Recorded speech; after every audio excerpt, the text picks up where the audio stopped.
aquele slide da pirâmide, só vou fazer uma provocação a vocês aqui, maldosa inclusive, essa aí, pronto.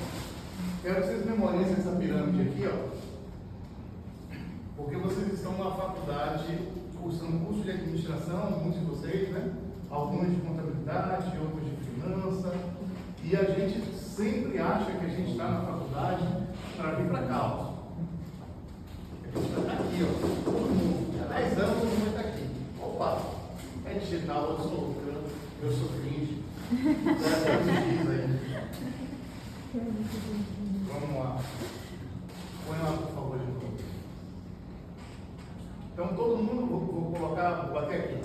Todo mundo quer estar aqui, ó, no estratégico. Mas se eu disser a você, e o professor aí pode me ajudar, que 90% dos alunos tem 90% de chance de passar a vida inteira aqui. A vida inteira aqui. E aí eu vou te dizer, como é que faz para mudar daqui e vir para o tático e vir para o estratégico? Entre outras coisas, prestar mais atenção à aula do professor. É o começo de tudo. Porque quando a gente está aqui em sala de aula, a gente acha que, putz, que aula chata do caralho. Então a gente está aqui, a gente está no celular, a gente está pensando em tudo, menos na bendita aula. Na bendita aula. Ou na maldita aula. Ou na maldita aula. Então a gente simplesmente. Putz, esse assunto não, você segue. Você não precisa expor nada, para. Mas, na verdade, é o que vai diferenciar um profissional bem preparado quando ele chegar numa empresa, que ele vai chegar provavelmente, a menos que tem uma família que tem empresa, ou queira empreender e tal, mas normalmente você vai entrar com um cargo operacional numa empresa, e aí você vai ter que mostrar que você está pronto para entender, né, o processo tático, porque às vezes você chega numa empresa e o próprio dono não tem muito essa visão. E ele pode encontrar em você esse pilar, essa pessoa que vai apoiar ele a fazer esse planejamento. E, inclusive, do estratégico. Então, eu estou fazendo essa provocação só para vocês entenderem assim. Vocês estão lascados. Vocês vão ficar aqui a vida toda.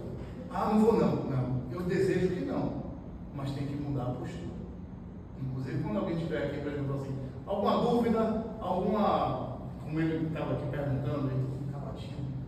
Tem que ter atitude. Para mudar para cá, tem que ter atitude. Para mudar para cá, você tem que ser a atitude. Então, agora, a gente vai lá para o slide, que é só uma linha mestra, né? Pronto, aqui. Então, meu nome é Washington Pires, eu hoje tenho alguns negócios, atuo no Brasil todo, e eu hoje tenho mais ou menos uns 150 funcionários diretos entre as empresas. Tem uma escola, tem vários negócios diversos. Mas a origem de tudo foi aqui. Em 1992, eu tinha 16 anos de idade e eu fui ajudar um amigo mais velho, o Ronivaldo Uriel, a pintar a casa dele. E daquela pintura de casa, que a gente passou uns 2 dias pintando, tinta de saco, que era muito pobre, morava na periferia, em Simões Filho, na favela, chamado Pitaninha. Tinta de saco, você comprava tinta, jogava na água, aí diluía com a mão ficava um caco, porque aquilo é cal, né? E tal, diluía com a água, pegava a brocha e pintava a casa de verde, o quarto era rosa, e aí a mãe dele fazia um almoço muito legal. E ali, da minha boa vontade de ajudar uma pessoa que eu gostava, um amigo e tal, a gente montou um negócio, que foi uma primeira empresa, né, chamada IPX Tecnologia. Essa empresa hoje está fazendo 30 anos, eu vou fazer 47, ela vai fazer 30 anos de vida, e já quebrei 6 vezes. Já quebrei de não comer pão, já quebrei na vida 6 vezes. Então assim, aí vai dizer assim, esse cara que vai falar de planejamento estratégico aqui, ele me chamou o cara errado, ele me chamou o cara errado, não, eu vou falar para você justamente isso, eu vou falar do que me faltou, e o que me faltou a vida inteira foi planejamento estratégico. Então, eu vou dividir essa palestra da seguinte forma. Toda a parte de como fazer o planejamento, né? Quais são os pilares, as dimensões, os metaversos, tudo aquilo ali que você viu, você tem aí o professor, pode ser a melhor base para você tirar qualquer dúvida, e você tem acesso hoje aos livros dos maiores autores, além de pesquisa na internet. Então, isso vocês têm. Eu não venho para cá tentar dizer para você o que é planejamento. Não, eu vou contar minha história, eu vou te contar como foi difícil chegar até aqui sem isso. E como eu poderia hoje estar muito maior se eu tivesse tido essa base.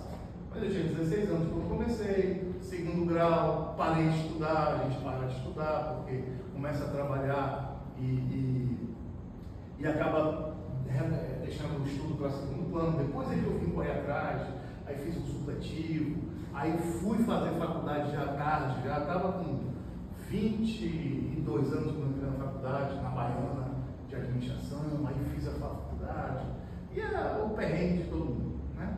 E aí ficava tentando entender como é que aquela aula de introdução à administração, né? Teoria de administração, né? Isso, como é que aquilo se aplica a mim? Meu Deus do céu, que coisa chata. Então, é isso, a gente vai tentando achar esses paralelos. Então, pode passar, por favor? Então, quebrei a primeira vez em 94, como é que eu quebrei? Você está filmando? Tá. Sério? Você está filmando? Caramba, vou para olhos. Eu vou falar logo, mas essa palestra, essa apresentação que eu estou fazendo aqui, despretensiosamente, eu já fiz ela para um público bem grande, em São Paulo, em Belo Horizonte e por aí, convidado pelo pessoal do governo da Espanha, né?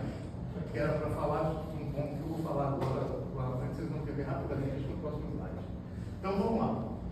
Quebrei. Quando eu quebrei a primeira vez, foi desesperador, porque quando você monta uma empresa, como é que a gente monta uma empresa no Brasil? Fala assim, professor, tem uma ideia, vamos vender computador, vamos, onde é que compra, monta as peças, compra ali, vai lá e tal. Aí o senhor tem quanto? Ah, tenho R$2.000. Falo, cara, tenho R$1.500. Pronto, tenho R$3.500. Ou então eu tenho 2 também. Aí pronto, se você tem 2, eu tenho 2, é 50% da empresa para você, 50% para mim. A gente vai ali, aluga uma salinha, né? Aluga uma salinha. Depois, a gente vai lá, compra os insumos, consegue uma mesinha dessa, bota uma secretária e tal, e fala assim, tá bom, vamos começar, temos uma empresa, somos empresários, né? Somos empresários agora, porque agora é empresa. Tem um CNPJ, que era CGC na minha época. CGC. Então temos um CNPJ. Beleza, maravilha, somos empresários. Aí você sai, manda fazer um cartão de visita, e aí sai até o cobrador de ônibus você dá o cartão de visita, porque você é empresário. Né? Então você sai deixa de ser empregado para ser empresário. Tá bom. E o aluguel do dia 30? Né? Você pagou a primeira, e o aluguel do dia 30 que não tem dinheiro? Aí a gente faz o quê? A gente sai para vender. Vender, quando sai para vender, volta, vende e tal. E essa é a forma como a gente monta empresa no Brasil, né? Aí, quando eu quebrei a primeira vez, eu fiquei sem chão e tal. Mas, como bom brasileiro, eu fui lá persistindo e me restabeleci e tal. E essa história segue, eu vou contar ela mais adiante. Mas, agora vamos falar do motivo pelo qual eu vim aqui. Então, chega em 2008, eu já tinha restabelecido a empresa e eu estava num momento muito bom. Em 2008, teve um boom imobiliário na Bahia, muitas empresas de fora vieram para cá, entre elas, cadê a fotinha? Vou tirar a fotinha, vou botar no Instagram de vocês. Aí, entre elas, vieram muitas empresas da Espanha. Essas empresas da Espanha investindo aqui no Brasil, elas simplesmente, a gente começou a prestar serviço na área de informática para muitas dessas empresas. E aí eu fiz um relacionamento muito bom com muitos diretores, muita gente aqui, porque a gente, na verdade, tinha um foco de prestar um serviço onde você marcava um horário, chegava no horário, dizia que ia fazer e fazia, e isso na Bahia é diferencial, né? Porque a prestação de serviço aqui ela é muito deficitária, a gente precisa melhorar muito, né? Já estamos evoluindo, mas a gente precisa melhorar muito na prestação de serviço. Então, essas empresas, alguns dos diretores falaram para mim, Washington, você é o meu melhor prestador de serviço.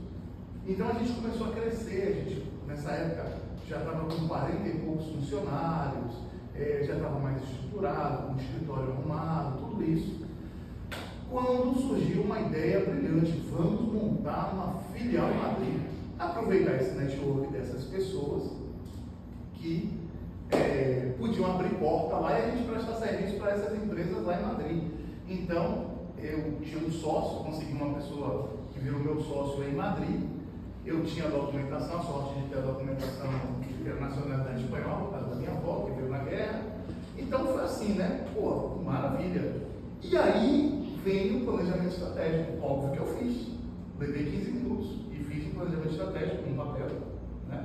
Com tudo que vocês viram aqui, tudo que vocês vão ver em 5 anos de faculdade, eu fiz em 15 minutos. E principalmente utilizando um índice que eu gosto muito, não sei se vocês já aprenderam, o professor deve ensinar vocês, que é o IQQ. E o IQQ é maravilhoso, porque o IQQ resolve tudo. Vocês conhecem o IQQ? Conhecem? Não. Alguém conhece o IQQ aqui? Não. O IQQ basicamente é assim, o índice que eu quiser. Então, você usa o IQQ e tudo dá certo. Então, o que eu fiz? Sentei e montei um planejamento para ir fazer uma filial em Madrid. E essa é a parte que começa a ficar boa aí. 2008, lembra a data? Chego eu em Madrid. Antes de ir para Madrid, eu chamei uma professora. 4 meses ela me deu aula todos os dias em casa. Eu chegava às 7 da manhã lá em casa, me acordava a maioria das vezes, eu tinha café junto. E eu tinha aula ali. 4 meses depois eu estava falando um espanhol maravilhoso, fluente. Só fui descobrir isso quando eu cheguei lá, porque em casa funcionava. Então eu chegava lá em Madrid, aí ia para o cliente, né? Ia para o cliente e chegava lá e a primeira coisa que eu falava assim, me perdoe, perdona, não hablo muito bem espanhol, estou aprendendo e tal. Isso quebrava um pouco os caras, porque assim, ele falava, pô, você fala bem, para quem não fala, você, não, está falando bem, eu estou entendendo você e tal. Até um dia que fui numa reunião, tinham 2 mulheres de Valência, tinha umas 8 pessoas na mesa, e tinha um funcionário nosso lá já, da Espanha, do lado, e eu não estava conseguindo entender 30% do que a mulher falava. Aí eu cheguei para o cara espanhol assim, cara, não estou entendendo nada do que ela está falando. Ele falou assim, não se preocupe, a gente também não. Porque era um sotaque tão forte, e elas falavam tão rápido, que eu não conseguia pegar realmente o que elas estavam falando. Mas aí depois eu entendi. Então, beleza, tudo massa. Agora eu tinha um cartão de visita que tinha assim, ó, matriz no Brasil, filial em Salvador. Dá vontade de entregar no ponto de ônibus um cartão desse. Porque o cara é o cara tem empresa muito internacional. Então, beleza, tranquilo.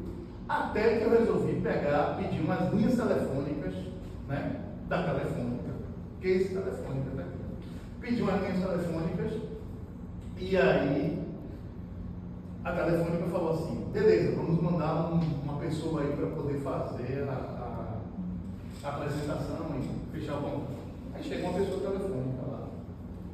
E aí me apresenta, olha, nós somos da Telefônica, somos uma empresa assim, assado, ficamos no Distrito C, o Distrito C é uma cidade e tal, e é mesmo um lugar maravilhoso para 11 mil pessoas trabalhando no prédio autossustentável, é maravilhoso. E aí, assim, assado, me explicou tudo sobre o telefone, eu falei, maravilha. E as tarifas? Não, a gente tem as tarifas básicas e tal, mas uma pessoa vai entrar em contato com você e vai vir aqui para falar sobre planos. Aí eu, tá bom. Aí, esperei, entrar em contato, agendado tipo, para uma semana depois. Aí uma semana depois foi uma outra pessoa lá na empresa, né, tinha uma salinha bonitinha, secretária, tudo certinho. Aí foi lá na empresa para falar sobre planos. Aí me explicou os planos. Olha, você vai ligar para o Brasil, você pode pegar esse plano, se você vai ligar só local e tal. Estou falando de 2008. Não tinha essa liberdade que tem hoje.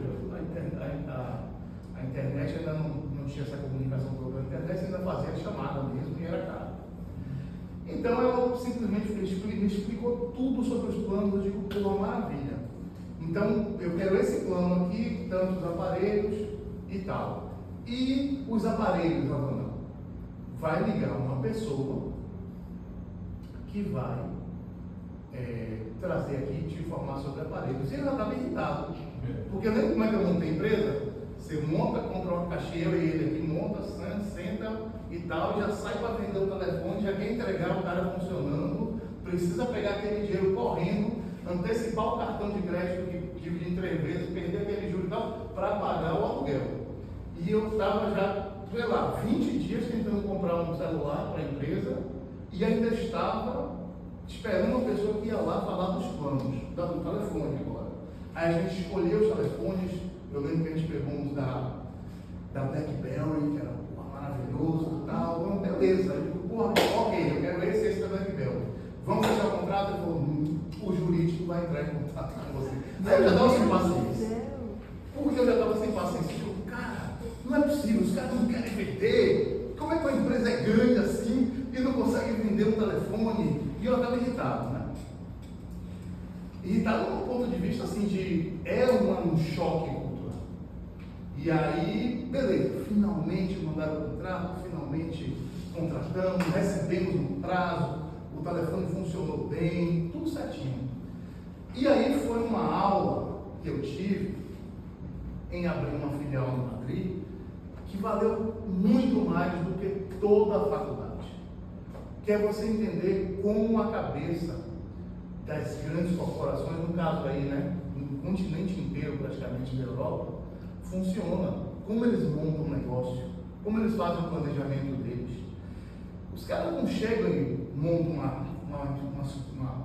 uma biboca como eu fiz aqui, como muito empresário faz aqui no Brasil, e que por isso que os índices de mortalidade das empresas são tão altos. Você pega as empresas que foram abertas nos últimos 5 anos, talvez 80% delas estão fechadas, tá? Porque a gente abre empresa assim. Os caras abrem empresa assim, vamos fazer um planejamento de 3, 5, 10 anos. Então ele diz no planejamento dele assim, ó, eu vou montar, não faltou um piloto aqui, mas vamos lá. Eu vou montar uma empresa aqui, e no primeiro momento eu vou contratar o jurídico, eu vou contratar uma empresa de marketing, ele diz que ele vai contratar. Daqui a um mês eu vou fazer isso, daqui a 2 meses, daqui a 3 meses, e ele sabe que daqui a 7 meses ele vai lançar uma campanha, obrigado. E ele sabe que daqui no mês 7 aqui, ele vai contratar mais uma pessoa para a área de vendas e ele vai ampliar o escritório e comprar um carro. No mês 9, ele vai fazer isso. No mês 10, a gente deve estar faturando R$10 mil.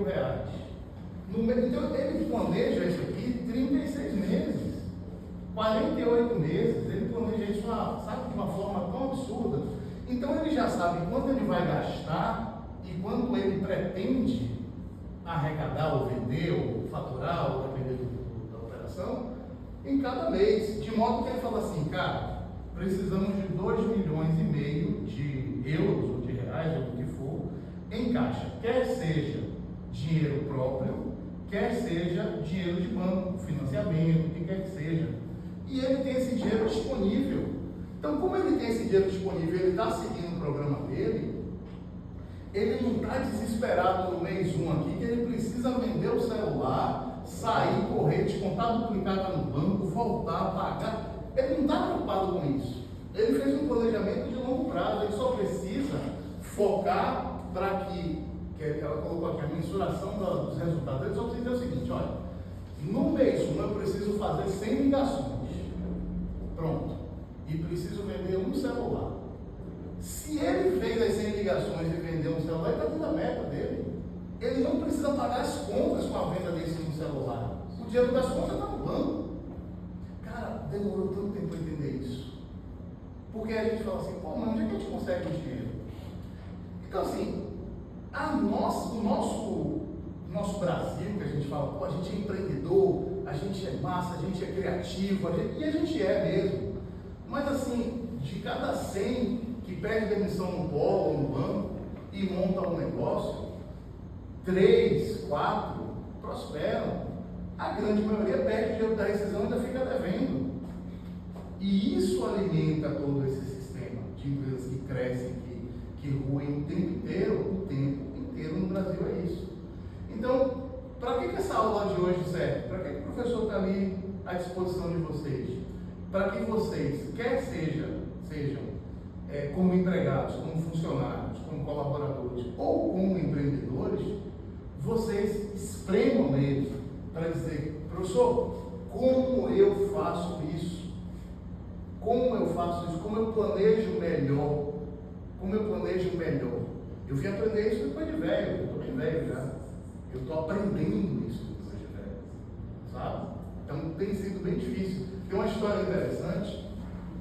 que foi o seguinte, eu botei aqui 2024, mas não foi nessa época aí, só estava fazendo um link.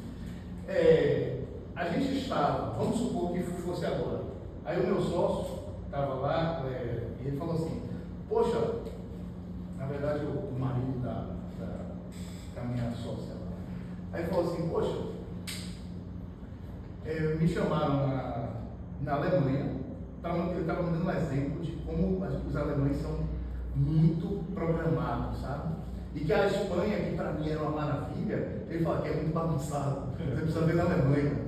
Aí ele falou assim, ó, eu recebi um e-mail, imagina que você recebeu um e-mail agora, estamos em novembro, dizendo assim, em fevereiro, 12 de fevereiro de 2024, você tem uma reunião com o seu diretor na Alemanha. Aí ele ligou e falou assim, oi, tudo bom para a secretária do cara? Oi, tudo bom? Eu recebi um e-mail agora para ir para uma reunião em fevereiro de 2024. Imagino que esteja errado, deve ser 2023, né? Em fevereiro. Ela falou, não, a agenda de 2023 eu já fechei. Eu estou fazendo agora a agenda de 2024. E eu fiquei pensando, como é que eu conseguiria, sendo brasileiro, baiano, montar uma agenda de reunião para daqui a 3 meses? É muito difícil. Daqui a 3 meses é muito difícil. Você imagina um cara fazendo reunião daqui a 2 anos, que ele vai receber tal pessoa, assim, tal. Eu falei, cara, é por isso que eles têm empresa que tem 200 anos, tem 300 anos e tal. Eu não sei fazer rapidinho um parênteses aqui. Eu assisti um seriado agora chamado Casa de Gil. Recomendo, muito legal. Mas Gil esteve nos anos 60 e 70, eu não sei a data exatamente, mas foi 68 que ele foi exilado com Caetano, e ele morava em Londres. E aí, agora, levaram ele lá em Londres, e aí ele falou assim, poxa, eu morava numa casa ali e tal. Aí ele vai lá, aí a casa tá lá, igualzinha. Ele falou, pô, igualzinha. Aí ele falou, porra, meu primeiro violão eu comprei em 1968, numa loja que ficava assim, uma loja de música, de instrumento. Aí ele vai lá, ele falou, porra, a loja tá aqui, cara. Aí ele entra, fala, porra, eu comprei meu primeiro violão aqui. Então, faça um paralelo com os comércios do bairro de vocês. Quantas pizzarias já abriram e já fecharam? Quantos mercadinhos? Nos últimos 5 anos. Quantas manicures, salão abriram e fecharam? Tudo. Quantos abriram e fecharam? E a gente bota a culpa no governo, e a gente bota a culpa na economia, e no final é um pouco de culpa de todo mundo mesmo, mas principalmente da falta de visão de planejamento. A gente não tem ideia do que é um planejamento estratégico. Não tem ideia, né? Aí eu vim buscar um pouco da origem disso. Isso aqui é uma licença poética minha aqui, pelo amor de Deus, eu não sou estudioso do caso, mas eu fico imaginando o seguinte, a gente ouve isso como fábula, né? Dos 3 porquinhos, da formiga e da cigarra, se não me engano, e tal. Eu fico imaginando assim, o que é que essas pessoas dos ambientes que tem um clima muito hostil têm de diferente da gente? Se o cara não cortar lenha, não armazenar comida, historicamente, vem no inverno, morre ele e a família dele inteira. Porque vai bater 30 graus negativos, 40 graus negativos, ele não tem lenha, ele não consegue sair para cortar lenha. Então, eu acho que esse tipo de coisa fez com que as pessoas que moram, né, nessas partes do mundo, onde o clima é hostil, onde você tem uma luta diária pela sobrevivência ali, de uma forma assim, contra efeitos que você não controla, eles precisaram se planejar muito mais do que a gente, que acorda, vai ali, pega um peixe, pega uma manga, uma jaca, historicamente, tá? Somos coletores historicamente. Então a gente não teve que, como o Brasil, como a América do Sul, de modo geral, vamos falar de Brasil, a gente não teve que se programar tanto para comer ou para não morrer. Então eu acho que isso pode ser um dos motivos, não deve ser só isso, mas eu acho que isso pode ser um dos motivos pelo qual esse pessoal é tão organizado e é impressionante. Ainda nessa época, minha filha nasceu em 2009 e aí eu queria ir passar, eu estava em Madrid, eu morava em Madrid, eu ficava assim, 20 dias lá, 20 dias aqui. Contando é maravilhoso viver no inferno, porque eu vivia cansado. Eram de 3 a 5 horas de fuso, Quando eu chegava lá, 5 horas da manhã eu não conseguia dormir ainda, que às vezes para mim era meia-noite, e aí tinha que sair para trabalhar sem dormir, aquela agonia toda. Aí quando eu acostumava, aí tinha que voltar. Aí dava 8 horas da noite eu estava assim, porque para mim era 2 da manhã. Então, é melhor contar do que viver. Foi um inferno desse ponto de cansaço. Mas, eu resolvi fazer, tinha uma ideia genial. Eu digo, pô, tinha um carro lá, bacaninha e tal. Eu digo, eu vou pegar minha filha, minha esposa, na época, vou pegar a estrada de Madrid, subir pela França, as estradas são maravilhosas e tal, vou atravessar o canal da Mancha e vou passar o Natal com o meu amigo na Inglaterra. Beleza, tá ótimo o plano. Aí meu amigo tentou comigo, ele era massa, porque assim, eu sou o cara das ideias, eu sou o cara. E ele simplesmente só arrancava minhas pernas toda hora. Mostrava o tempo inteiro que aquela ideia era ideia de, como a gente fala aqui na Bahia. Ele falou assim, tá bom. E o que acontece se nevar, porque era Natal, o que acontece se nevar a carreteira, a estrada, te cercar de neve, você para, tem gasolina, tem aquecedor, né? Beleza, acabou a gasolina, morreu o turno. Aí eu parei, olhei assim, digo, caraca, eu não tinha pensado nisso. É óbvio que você não tinha pensado nisso. Percebi que você não tinha pensado nisso. Porque a gente não percebe um monte de coisa, né? São riscos que você tem no ambiente hostil, que aqui, quando você pararia para pensar em algo assim, pega o carro, vou para São Paulo, e você chega em São Paulo, claro, pode ter um acidente, pode ter, mas de um modo geral, né? Você pensa assim, vou sair daqui e vou pegar. E foi incrível, eu falei, voo de avião. Eu fiquei 4 dias preso no aeroporto, porque deu menos 20 graus e foi uma das maiores nevascas da história, daquele ano e tal. Então, se você tivesse pego um carro, eu não estaria aqui. Ou seja, você já poderia ir para casa mais cedo e ser bem melhor.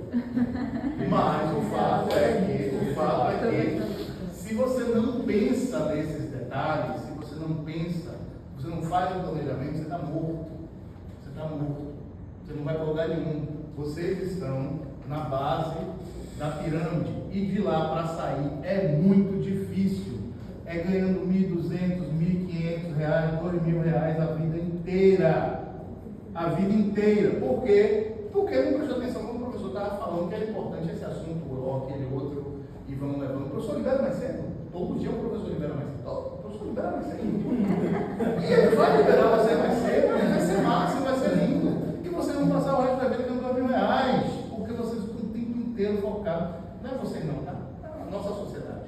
E a gente está o tempo inteiro focado na coisa errada. Quer liberar mais cedo, quer sair, então você beija bola, você beija beleza.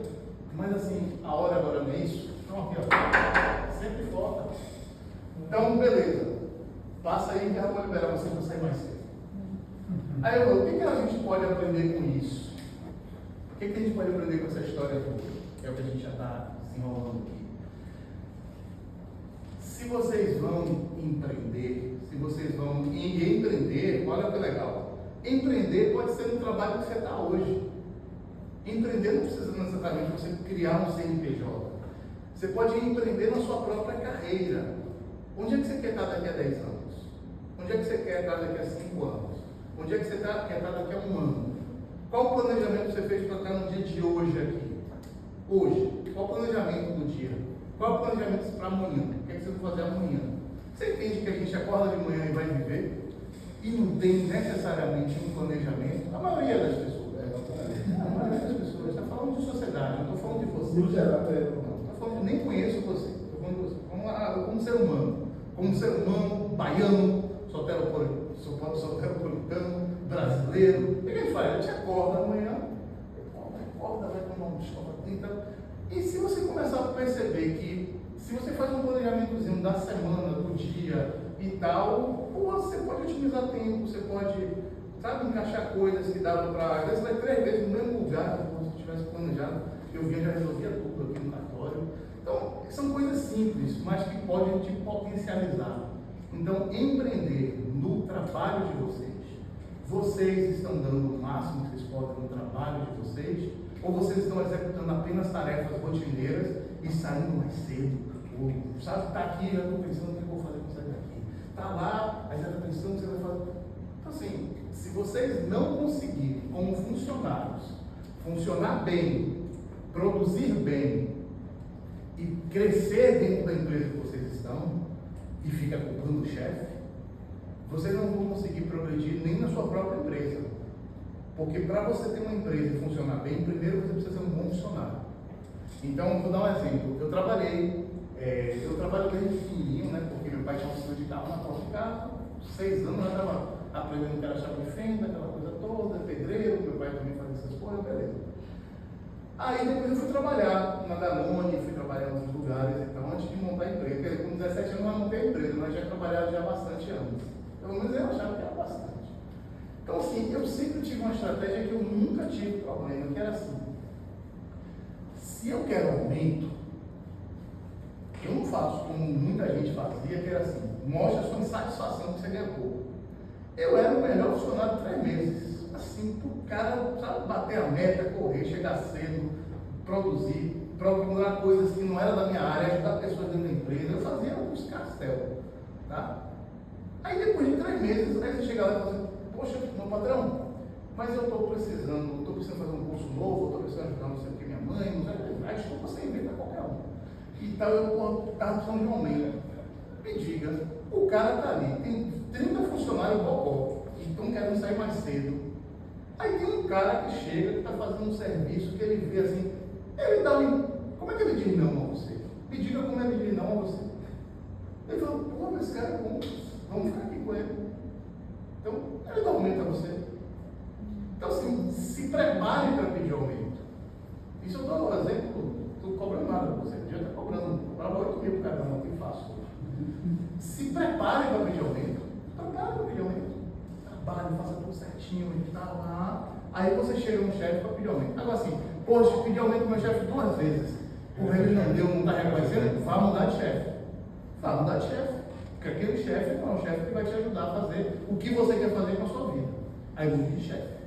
Mas se você pega um chefe que colabora com você, vocês vão fazer uma parceria, meu amigo. Vocês vão seguir.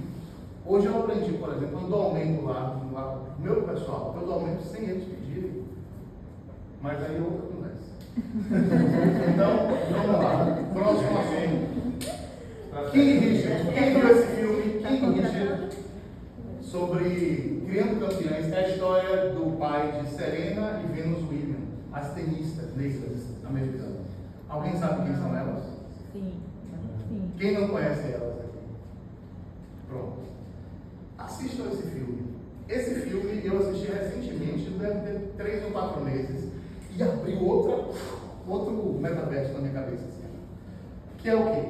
A vida inteira eu tive empresa, a vida inteira, já expliquei para vocês aqui, já quebrei, já voltei e tal, e eu já entendi que isso é uma ciranda, um sobe e desce mesmo, a vida é assim.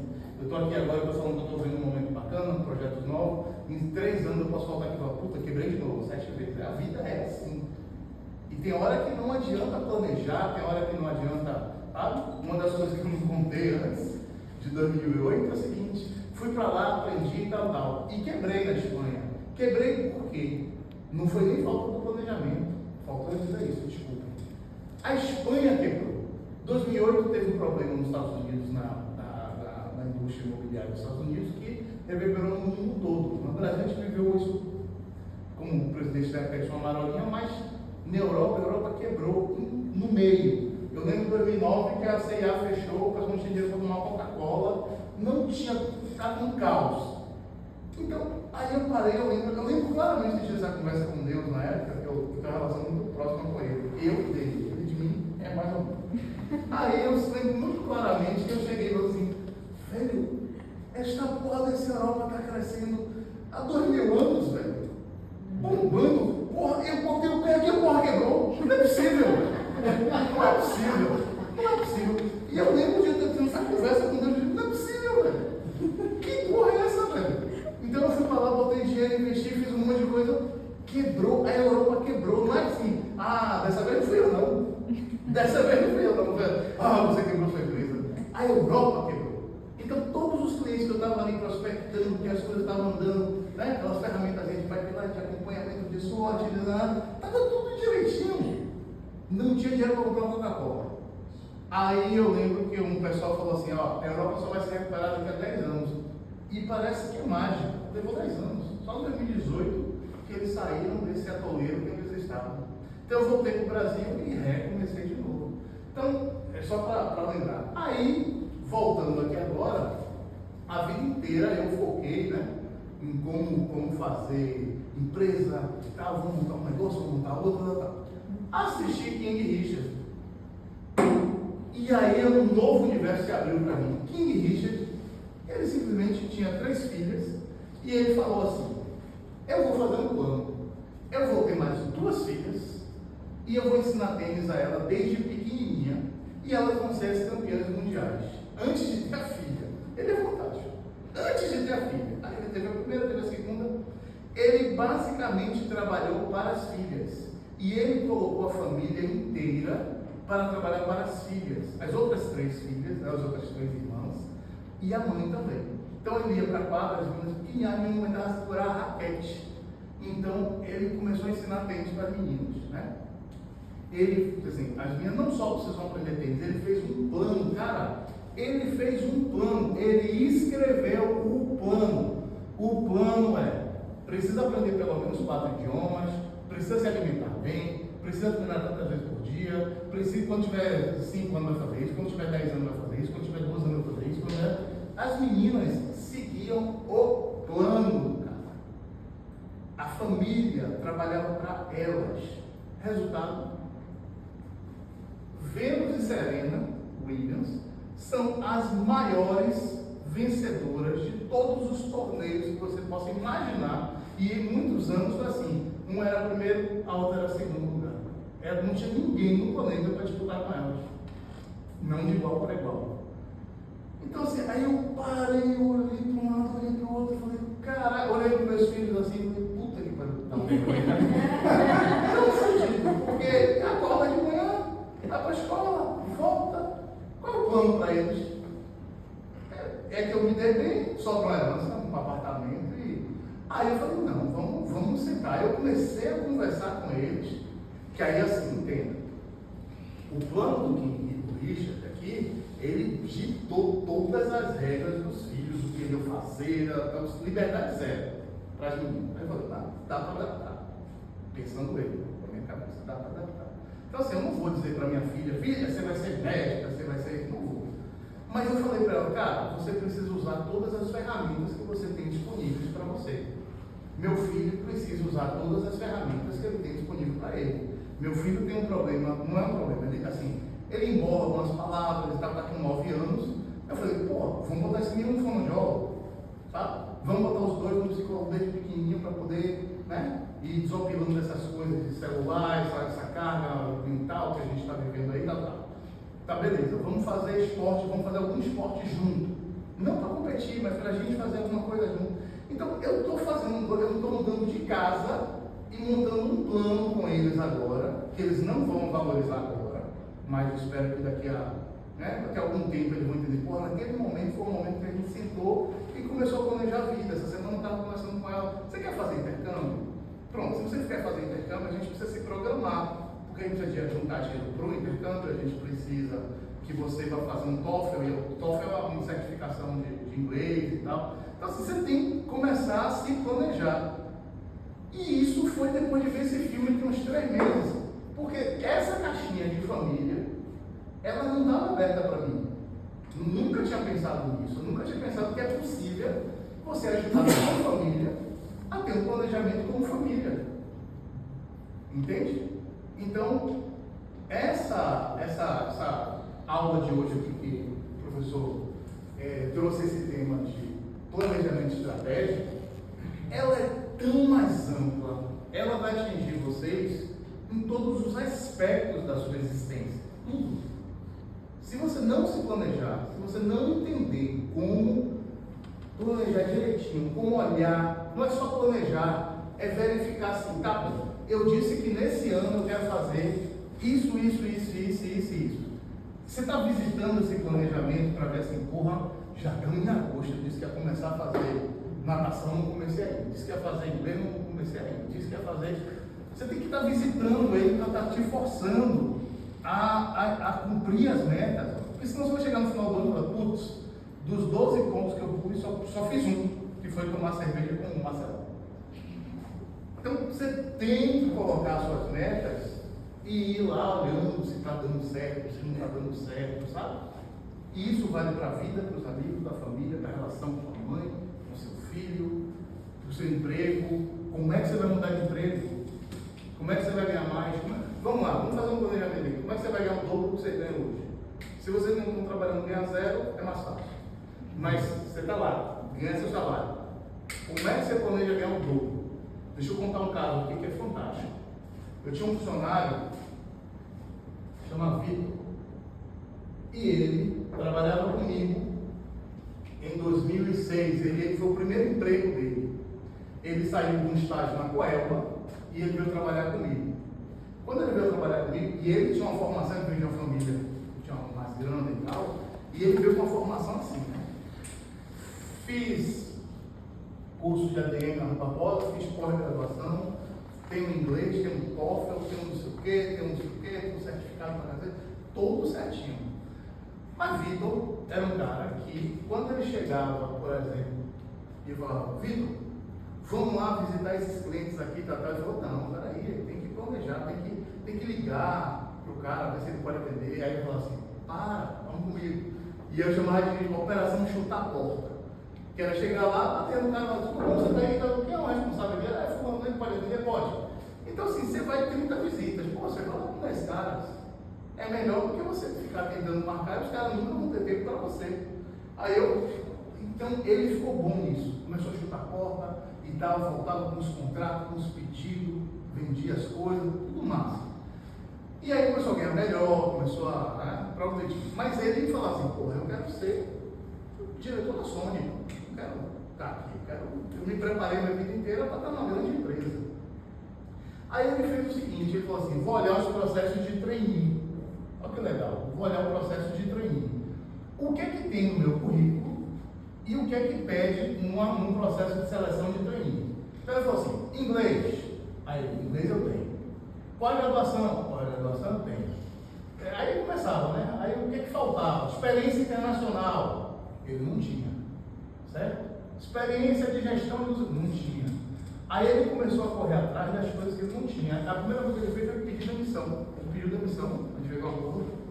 E ele foi para o Canadá. Ele foi para o Canadá fazer uma pós-graduação daquela meia boca lá no Canadá de 3 semanas, 4 semanas, que você vai lá e se inscreve, tem vários cursos assim.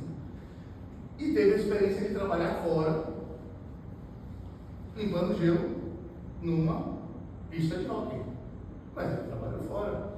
Provavelmente tem algum cargo tipo cleaner, master e tal, mas ele limpava gelo. Ele pegava a máquina e saía limpando gelo e tal. Voltou com todas as lacunas que ele não tinha no processo de trainee preenchidos. Passou como trainee na Riachuelo. X tempo depois ele era gerente de uma Riachuelo, ele abriu a loja do Salvador Shopping, na Riachuelo aqui. Ele era gerente lá dessa loja. Foi catapultado pela Sony, aí abriu a loja da Sony aqui, aí depois foi para São Paulo na Sony. Hoje ele é diretor de uma das maiores empresas do Brasil. E eu uso esse exemplo com ele todo momento, porque eu digo, cara, isso é planejamento, isso é planejar sua carreira. Onde é que você quer estar daqui a 10 anos? Tá? Eu quero ser diretor da Sony. E como é que está seu currículo em relação a isso? O que você precisa correr para executar, para fazer, para poder ter todas as credenciais? Não, isso não é trabalho. Então vamos lá, a vida é assim. Então, isso é o que eu tinha para vocês hoje. Me perdoe, acho que eu alongou demais. Não vou cobrar nada, perdão. Água, deixa eu pegar água. Já, vai estar rapado aí. Isso é planejamento, né? Então, obrigado pela oportunidade. Eu gosto de falar, se deixar, eu falo 3 dias aqui. Mas eu acho que o recadinho no coração que eu quero dar para vocês hoje é esse. Planeje a vida de vocês. Não ache que é bobeira o que a gente está vendo aqui, porque não é. Às vezes você só não conseguiu entender ainda como aplicar aquilo, porque você ainda não esteve na situação. E você não vai estar pronto na situação se você não se dedicar. Então, sejam melhores amanhã do que vocês são hoje. E vamos, isso aqui não é autoajuda não. Isso aqui é a vida de quem veio da favela, de quem aos 14 anos não tinha sapato para a escola. Uma dessas histórias que você ouve por aí. E eu sou um exemplo vivo, material disso. É possível, mas não é fácil. não é para todo mundo, não é para quem quer, porque é muito doloroso. É muito doloroso. Você tem que estar fazendo o tempo inteiro algo que às vezes você não quer fazer. Às vezes você quer jogar bola, às vezes você quer, sabe? E você tem 3 livros para ler, você tem um trabalho de professor aqui. Os outros nem fazem, mas o professor faz que eu gostei dele. Obrigado pela oportunidade, obrigado pela equipe aqui, tá? E estou à disposição do professor. Se tiver mais uma matéria aí, vai uma parceria aí. Alguma pergunta de você? Sim, por favor. Alguém, se quiser